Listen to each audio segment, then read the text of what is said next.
The storm hit Oakhaven the way everything bad hits a man who's already down without warning and without mercy. Elias Vance stood on the porch of the farmhouse his grandfather had built with bare hands in 1923, watching his own son's silhouette behind the frosted glass of the front door. The porch light flickered. -17 Fahrenheit. Wind chill made it feel like the edge of the world. Don't make me say it again. Nathan's voice carried through the wood like it was nothing, like Elias was nothing. This is my property now. You signed the papers, Dad. You were having one of your episodes, remember? You didn't even know what day it was. Elias remembered. He remembered everything. That was the problem. He'd been back from his third deployment for 11 years, and the war had never left him. It lived in the creak of floorboards at 3 a.m. It lived in the smell of diesel smoke. It lived in the way his hands still went for a weapon that wasn't there when a car backfired on Route 9. PTSD. 3 syllables that couldn't begin to describe what it felt like to have your own mind set up ambushes against you. Nathan. His voice came out steadier than he felt. This land's been in our family since your great-grandfather broke the first ground. You can't just... I can. I did. A pause. The sound of a deadbolt sliding home. There's a space heater in the shed. You've got till morning before I call the sheriff. The door light went off. Elias stood there in the dark for a long moment. Snow driving sideways across his face, the kind of cold that gets into the bone and sets up residence. He was 61 years old. A retired chief petty officer with 3 bronze stars and a Purple Heart he kept in a shoebox. And his own son had just locked him out of his family home like a stray dog. He pulled his coat tighter and stepped off the porch. Havoc was waiting for him at the bottom of the steps. The German shepherd stood chest deep in snow ears, up eyes never leaving Elias's face. The dog had been with him for 6 years, a retired military working dog with his own collection of scars. They'd found each other at the VA program, 2 damaged things learning to breathe in the same room without flinching. Havoc read him better than any therapist ever had. Come on, boy. They moved through the dark together. Elias with his duffel over one shoulder, and his service record tucked inside a waterproof bag against his chest. The only things Nathan hadn't managed to confiscate. The old storage shed sat at the northeast corner of the property, where the tree line pressed close and the pines groaned under their snow loads like old men bearing too much weight. The shed door fought him. Everything out here fought him. He finally wrenched it open, got inside, found the space heater Nathan had mentioned, more an acknowledgement of guilt than an act of kindness. Elias clicked it on and sat on an overturned crate listening to the wind howl through gaps in the siding. Havoc circled twice, then stopped. The dog's nose dropped to the floor. Elias watched him. In 6 years, he'd learned to read Havoc the same way the dog read him a language built from small signals, weight shifts, the set of the ears. What he saw now wasn't the dog settling in for the night. Havoc's hackles rose. A low sound started in his chest. Not a growl exactly. Something older. What is it? The dog dropped his head and began to dig. Not the casual scratch of a dog looking for a comfortable spot. This was focused, obsessive. His front paws worked in a frenzy at the dirt floor in the far corner of the shed, throwing frozen earth and splinters of old wood back between his hind legs. The sound of it was almost desperate. Havoc, easy. Elias crossed the shed and crouched down.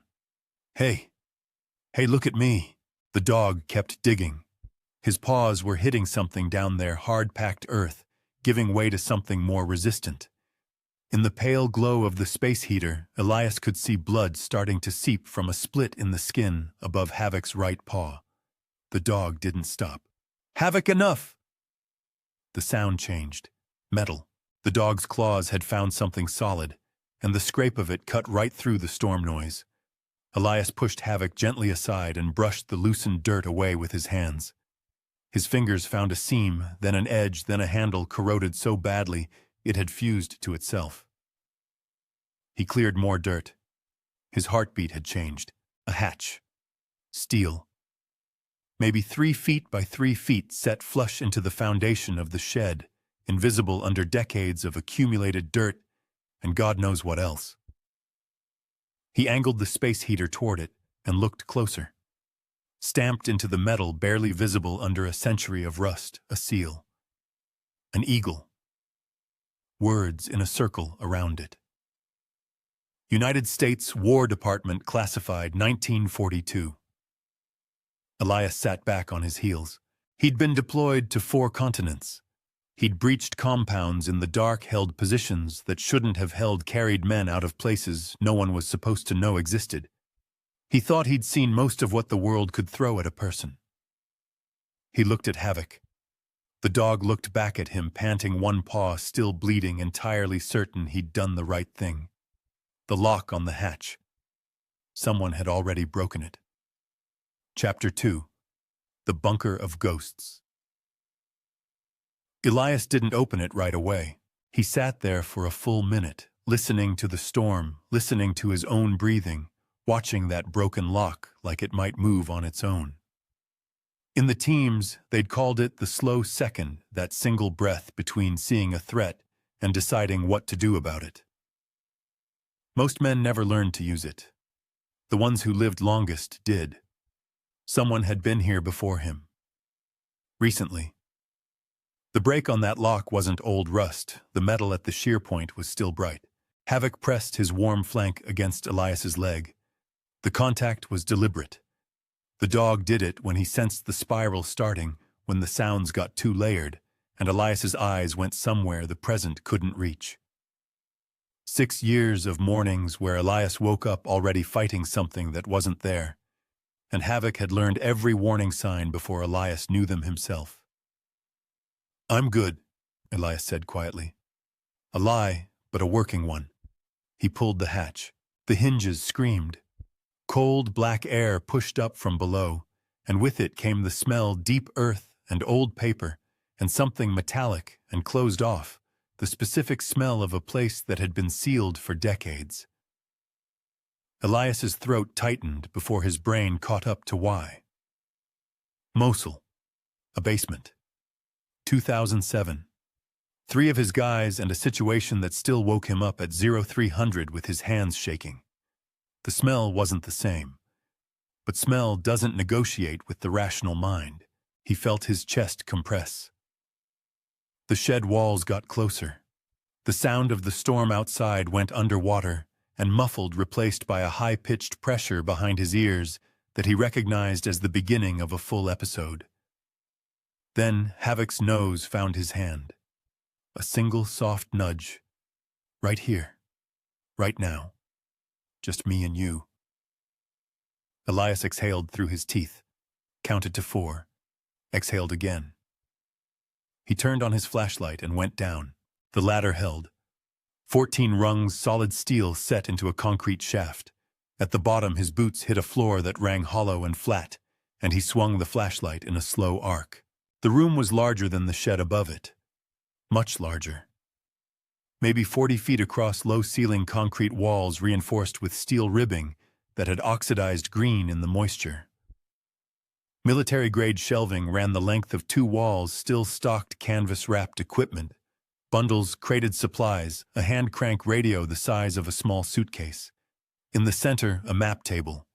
On the walls above it, tactical charts of the Maine coastline dated 1943, German submarine patrol routes, marked in red grease pencil. A World War II coastal defense post, buried, forgotten, and somehow completely intact. Elias moved through it slowly, flashlight touching everything. His heartbeat had settled into something he could work with. Whatever this place was, it was history. Whatever it meant something. On the far end of the map table, under a cracked piece of protective glass, lay a ledger. Brown leather cover, brass clasp, the kind of book that meant official business. He opened it carefully. The first pages were inventory logs, supplies, radio schedules, personnel rotations, standard wartime record-keeping. But halfway through, the handwriting changed. Smaller, more deliberate. A different author. Land survey records. Elias bent closer. The flashlight beam followed his eyes down column after column of legal descriptions, parcels, acreage, boundary lines. And then a date, October 1942, and a signature he recognized because he'd seen it on the family Bible his whole life. Gideon Vance, his grandfather. He read the surrounding text 3 times to make sure he was understanding it right. Gideon Vance had been the civilian liaison for this installation.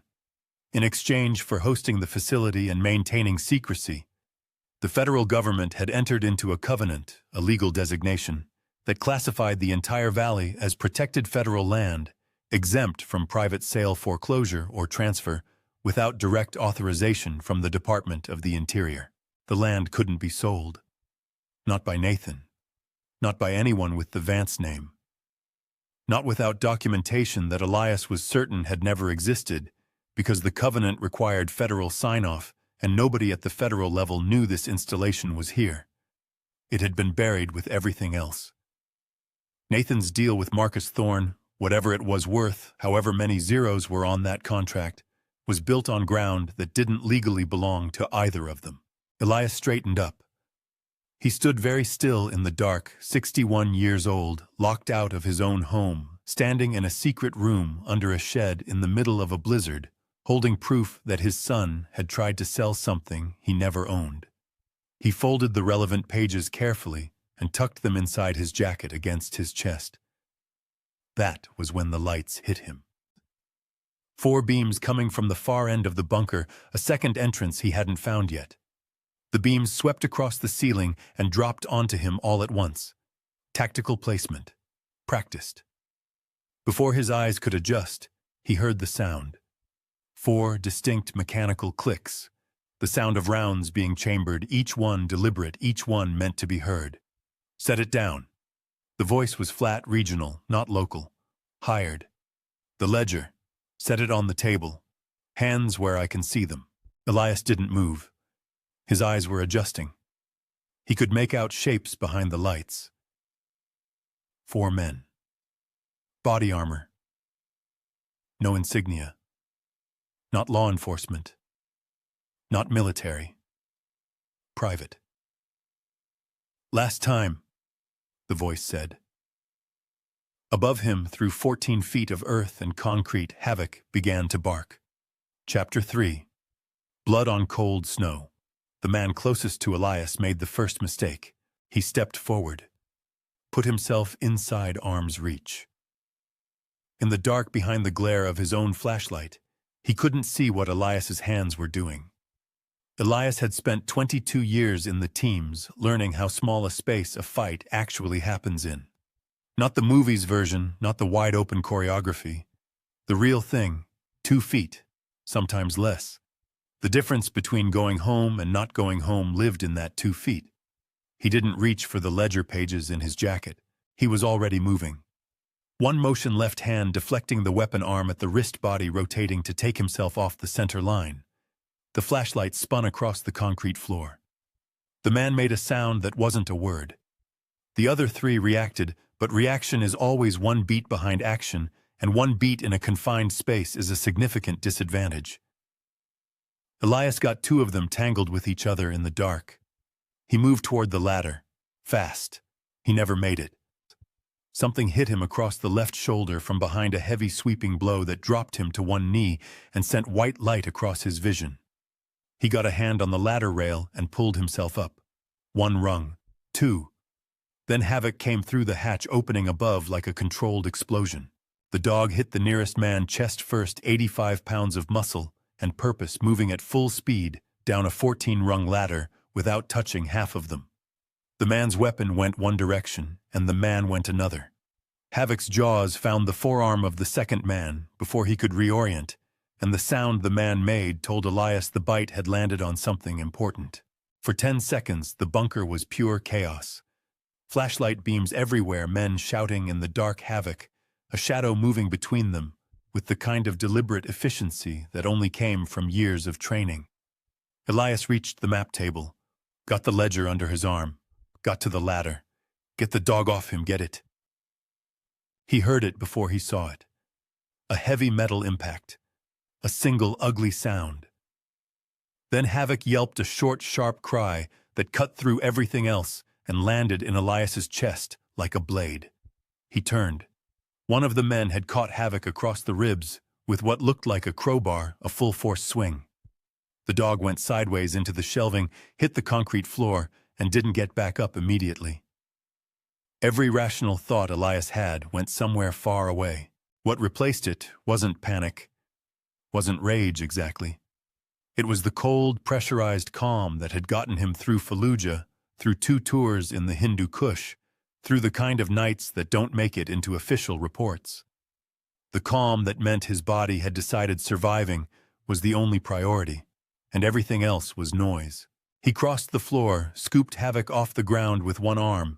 The dog was breathing. He was breathing, that was enough for now, tucked the ledger under the same arm and hit the ladder with his free hand. The men were reorganizing. Someone was calling for the second entrance to be blocked. Elias went up the ladder with one arm and both legs and came out of the hatch into the shed into cold air that hit him like a wall, and he kicked the hatch shut behind him and didn't stop moving. Out the shed door, into the storm. The tree line was 40 yards northeast. He ran. The snow was deep enough to make every stride a fight. Wind drove it horizontal into his face. He couldn't see more than 10 feet in any direction, which meant they couldn't see him either, and that was the only advantage he had. He used it. Cut angles through the pines, changed direction twice without slowing, put 300 yards between himself and the shed before he let himself stop behind a fallen spruce. Havoc lay across his arms, still breathing. Short, shallow pulls of air, not the normal rhythm. "You're okay," Elias said. His own voice sounded strange to him. "You're okay, I've got you." He said it the way he'd said it to men on stretchers in places that didn't exist on any map. Sometimes it was true. Sometimes it was the only thing left to say. He pushed deeper into the pines. The farmhouse lights were visible through the trees to the west. Nathan's lights, warm and yellow. The lights of a man who'd made his arrangements and gone to bed satisfied. Elias kept moving north. Doc Miller's place was 4 miles up the county road. He'd set bones pulled shrapnel delivered a baby one winter when the ambulance couldn't get through. And he didn't ask questions about things that were better left unasked. Half a mile in, Havoc's breathing changed. Elias felt it before he understood it, a shift in the weight across his arms, something loosening. He looked down. The dog's eyes were still open, but the focus in them was going soft, the way a signal goes to static. "No." The word came out of him raw and unplanned. "No, don't you do that." He started running. The snow swallowed his footprints as fast as he made them. The trees closed in overhead. The wind dropped to a howl, and then dropped further to something almost like silence, the terrible quiet of a storm finding its second wind. Elias Vance ran through the dark with his dog dying in his arms, and the proof of his family's betrayal pressed against his heart, and behind him the lights of his grandfather's farmhouse disappeared into the white. Chapter 4. The Edge of Survival and the Weight of Truth. Doc Miller didn't ask how bad it was. He could see how bad it was. He met Elias at the back door with a lantern and didn't say a word about the hour or the storm or the blood soaking through Elias's coat from somewhere he hadn't noticed yet. He just looked at Havoc, looked at Elias and said, "Kitchen table. Move." Raymond Miller was 74 years old and had spent 8 years as a combat medic in Vietnam before the Army sent him home with a commendation and a hearing problem. He'd never gotten a veterinary license. He'd also never lost a patient he could have saved, human or otherwise, and in Oakhaven there was no meaningful distinction between the two. He worked without talking. Elias stood against the far wall and watched and kept his breathing controlled and did not think about the last time he'd stood in a room waiting to find out if someone was going to make it. He thought about it anyway. Havoc lay on the table under the overhead light ribs exposed where Doc had shaved the area.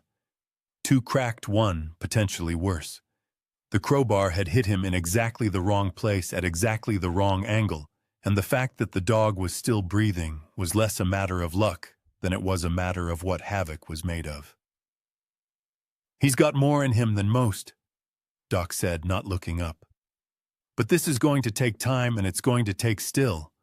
Can he do still? He can do whatever he needs to do." "Good. Because you can't carry him out of here in any hurry. Whatever's behind you, it needs to stay outside that door for at least 6 hours." Elias nodded. He pulled a chair to the corner where he could see both the door and the table, and he sat down, and for the first time since the hatch, he let himself stop moving. His hands were shaking. He'd known they would be.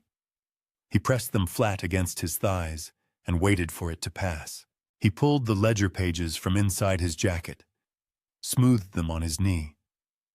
He'd read the main section in the bunker fast and under pressure. Now he read it again, slowly, in better light, with the full weight of quiet around him. The federal covenant was real. The legal language was dense but unambiguous. The valley parcel, all 340 acres of it, had been designated a protected federal installation site in October 1942. Any attempt to transfer, encumber, or commercially develop the property without Interior Department authorization was null and void, regardless of any subsequent private legal action. Nathan's sale to Marcus Thorne was worth nothing. Less than nothing, it was fraudulent on its face. But it was the last section of the ledger that stopped him cold. The final 12 pages weren't inventory or legal covenant. They were financial records, transaction records, dated 1987 through 1994 in a handwriting he didn't recognize. Names, account numbers, wire transfers. And at the top of the first page, a name he did recognize. Thorne Development Group, predecessor entity. He had to read the surrounding notes twice before the shape of it became clear. In 1989, a holding company controlled by Marcus Thorne's father had acquired a package of rural Maine properties through what the notes described as an emergency tax seizure. The properties had been filed under delinquent status by a county assessor who, according to a separate attached document, had received direct payments from the Thorne Holding Company in the 18 months prior. The Vance parcel had been on that list. Except Gideon Vance had never been delinquent. The attached bank statements showed it clearly, taxes paid on time every year, documented to the penny. The delinquency filing was fabricated. The seizure was fraudulent. The assessor had been paid to create paperwork that didn't reflect reality. Thorne's father had stolen the land on paper, and Marcus Thorne had spent 30 years building an empire on that foundation. They hadn't come after Elias because he'd found the bunker. They'd come after him because the bunker contained the proof that everything Marcus Thorne owned, every development, every holding, every dollar that traced back to that original acquisition, was built on a theft. And Elias Vance, by existing, by being Gideon's grandson, was the one person who could stand in front of a federal judge and make that case. They didn't want the land. They needed him gone. He sat with that for a long moment. Outside, the storm had dropped from a howl to a steady pressure, snow still coming, but the violence out of it. The kitchen was warm. Doc worked quietly at the table. Elias looked at his grandfather's signature on the covenant page. The old man had built that farmhouse board by board, had fed a family through the Depression on that soil, had kept a federal secret for the rest of his life because he'd been asked to, and because he believed that some obligations didn't expire. He reached under the chair for the old .30-06 rifle Doc kept by the back door for coyotes, checked the action, reached into his coat pocket for the shells he'd grabbed from the shed before the men came through the hatch. He was loading the second round when the smell hit him. Smoke. Not wood smoke. The chemical bite of accelerant. He was at the window in 2 steps. Through the frost he could see at the back of Doc's property where the tree line met the fence. Flashlight beams moving. And along the base of the clinic's outer wall, where the old clapboard siding met the foundation, something orange and low was beginning to take hold. "Doc." His voice was flat. "We have a problem." Doc looked up from the table, looked at the window, looked at Havoc still breathing, still nowhere near able to move. Neither of them said what they were both thinking. The fire made the decision for them. Chapter 5. The SEAL's Reckoning. Doc Miller had built his clinic with his own hands in 1981, and he'd built it the way men of his generation built things: over-engineered, over-insulated, with 2 exits, because one exit was a trap. The second exit was a root cellar door on the north wall that opened into a drainage ditch running parallel to the county road. Doc had it open in 12 seconds. He got his medical bag. He got the ledger pages Elias handed him. And then he did the thing that told Elias everything he needed to know about Raymond Miller's character.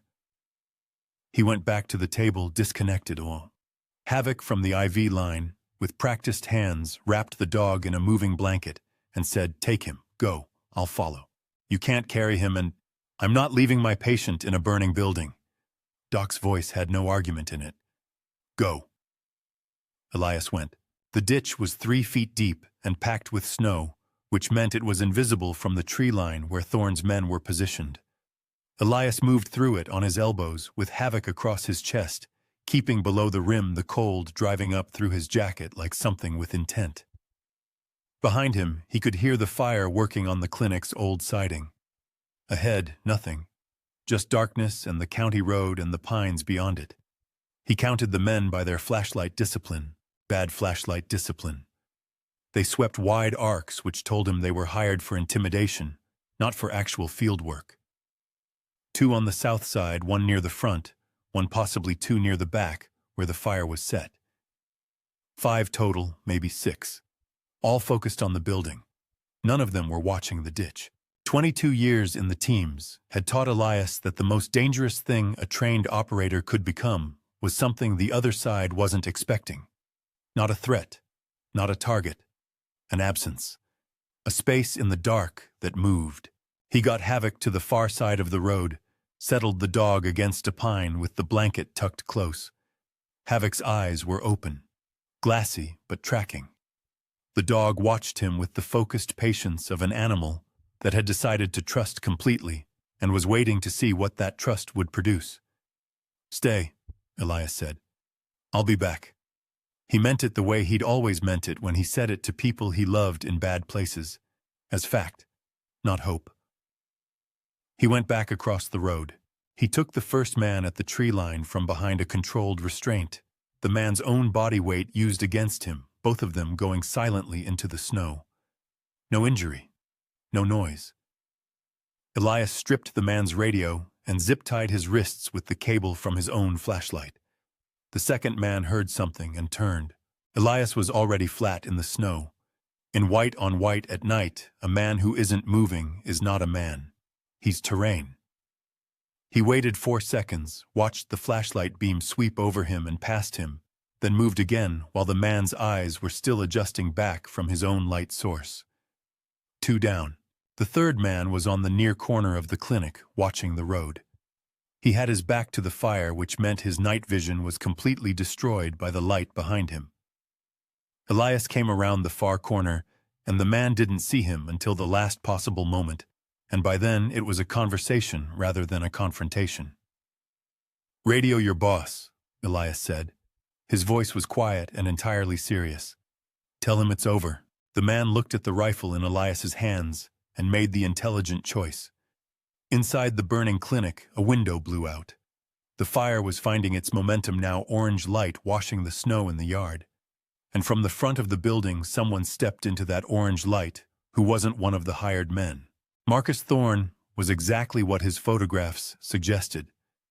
Money worn like a second skin, the posture of a man who had never once been told no and had arranged his world to keep it that way. He was holding a pistol with the careful grip of someone who'd been taught to shoot in a controlled environment and had never needed to use that skill in a context that shot back. "You're done, Vance." His voice carried across the yard. Confident. Loud. Performing for an audience that wasn't there. "You're a trespasser on my property with a stolen document and a history of psychological instability. Whatever you think you found doesn't matter. Nobody's going to believe. The window directly behind Thorne exploded outward. Not from the fire. Through it, trailing bandaging that Doc had wrapped tight around his midsection less than 2 hours ago, came 85 pounds of German Shepherd, moving at a speed that had no business coming from a dog with cracked ribs and a night on an operating table. Havoc hit Marcus Thorne at hip height. The pistol went into the snow. Thorne went down hard, and Havoc stood over him, with his broad chest heaving and his eyes steady, not biting, not attacking, just making the physical fact of the situation absolutely clear. Elias walked across the yard. Thorne looked up at him from the ground, genuinely frightened for what appeared to be the first time in his life. It looked unfamiliar on him. "I called the FBI 2 hours ago," Elias said. "From Doc's landline. Before your people cut the power, not after." In the distance, carrying over the last of the storm's wind, the sound of vehicles on the county road. Multiple vehicles, moving fast, blue and red through the trees. Thorne's face changed. Elias crouched down to where Havoc was standing. He put his hand on the dog's side, feeling the rise and fall of breathing that was shallow but steady. Steady was enough. "Good boy," he said. The first FBI field vehicle came through the tree line with its light bar running, and then 2 more behind it, and the men in the yard who hadn't already been neutralized made the same intelligent choice the third man had made. Agents in tactical gear crossed the yard at a jog. Someone took Thorne by the arm. Someone else started running the people in the yard, and from behind the lead vehicle, moving with the easy confidence of a man who had been waiting for exactly this moment, came Nathan Vance. He was dressed well, calm. He watched the agents process Thorne with the expression of a man watching a problem eliminate itself. Then he looked at Elias, and he did something that turned Elias's blood cold. He smiled. Not the smile of a guilty man watching his co-conspirator go down. The smile of a man who had already made other arrangements. He reached into his coat and produced a document, crisp, official, sealed. He held it up for the lead agent to see. "Power of attorney," Nathan said pleasantly. "Signed, notarized, and filed with the county clerk 18 months ago. My father was adjudicated mentally incapacitated by 2 licensed physicians. Everything he found tonight was found on property that legally transferred to me before any of this began." He looked at Elias. "He has no standing. He's not even a landowner. He's a trespasser with a documented psychiatric history." The smile stayed where it was. "I'm the only legal heir, the only owner, and I'd like these people removed from my property." Chapter 6. The Last Inheritance. The lead FBI agent's name was Carver. She was 40-something, short silver hair, the kind of face that had heard every version of every story and had stopped being impressed by any of them.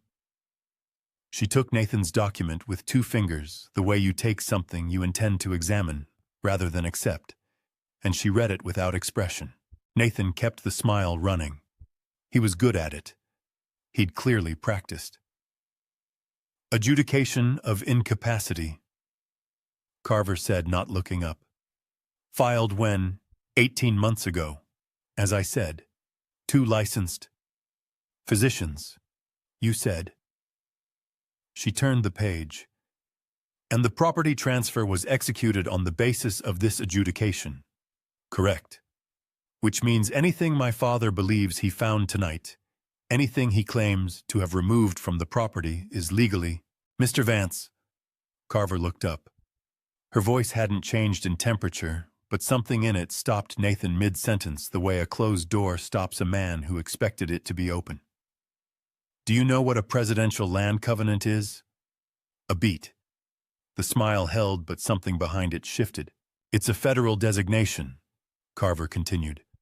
"Established under executive authority that supersedes all subsequent private legal action regarding a designated parcel, including transfers, including adjudications, including notarized documents filed with county clerks by people who believed they understood what they were doing." She handed Nathan's document to the agent beside her without looking at it again. "We've been aware of the 1942 Oak Haven installation for 14 months, she said.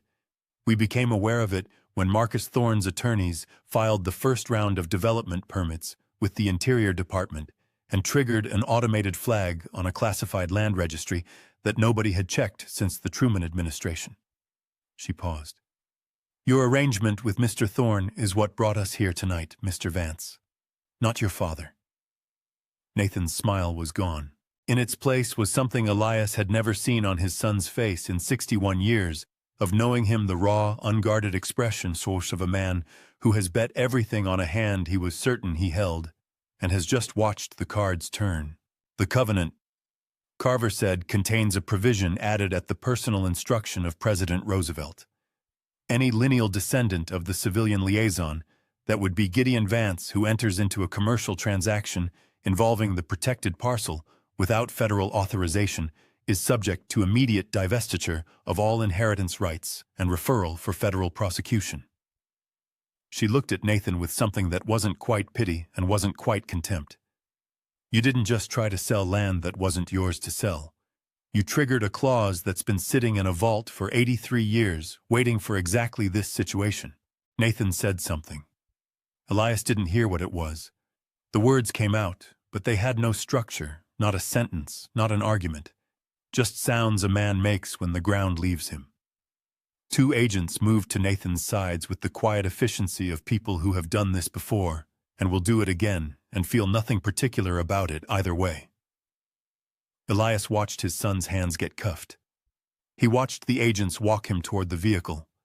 He watched the door close. He felt nothing he expected to feel. No satisfaction. No grief, exactly.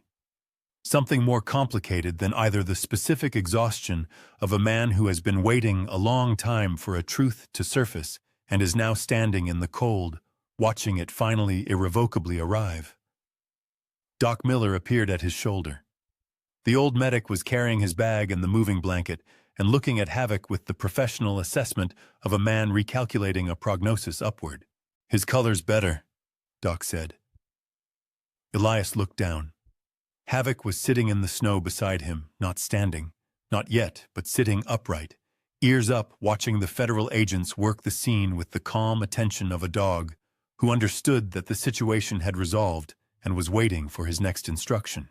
The snow had stopped. Somewhere in the last hour between the fire and the agents and Nathan's face when the cards turned, the storm had quietly ended. The sky to the east was beginning to separate from the tree line, not light yet, but the promise of it, that specific quality of darkness that means darkness is losing. Elias sat down in the snow next to his dog. He put his arm around Havoc's shoulders, careful of the bandaged ribs. The dog leaned into him, with the full weight of uncomplicated trust, warm through the blanket, breathing steady. They sat there together, while the FBI worked around them, while Doc talked to Carver about the medical records he'd need to produce while the first gray light found the top of the pines. The farmhouse was half a mile south. His grandfather's farmhouse. His farmhouse. He thought about Gideon Vance keeping a federal secret for 50 years because someone asked him to and because he believed that some things were worth keeping. He thought about what it meant to inherit something that ran deeper than property lines, an obligation, a standard, a way of being in the world, when the world gave you every reason to be otherwise. Havoc shifted against him and exhaled a long, slow breath. Yeah, Elias said quietly. Me too. 3 weeks later, on a Thursday afternoon in late January, with the sun actually meaning something, for the first time in months, Elias was sitting on the porch of the farmhouse with a cup of coffee going cold in his hand, and Havoc stretched across his boots, warming them. The dog's ribs were healing. Doc said full recovery by spring. Elias believed him. The federal process was moving the way federal processes move, slowly, thoroughly, and in one direction. Thorne's attorneys had filed 4 motions. All 4 had been denied. Nathan had retained counsel and was cooperating in exchange for considerations that Carver had declined to specify, which told Elias the cooperation involved Thorne, and that Thorne's situation was worse than it appeared, which was already quite bad. The farmhouse needed work. The kitchen floor had a soft spot near the back door, and the north-facing windows had been leaking cold air for probably 20 years, and the barn roof was going to need significant attention before next winter. Elias had a list. He was looking forward to the list. Havoc's head came up. Elias heard it a moment later, a vehicle on the gravel drive. He didn't recognize the engine note. Too heavy for a county vehicle, too smooth for a contractor. He set his coffee down. The car that came around the tree line was black. Government plates, but not the standard federal issue different series, the kind that didn't correspond to any department whose name appeared in public directories.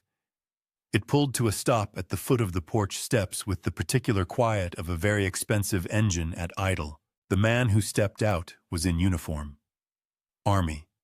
4 stars on his shoulders, which meant he hadn't driven himself, which meant the driver who stepped out of the other side was there specifically to stand by and wait.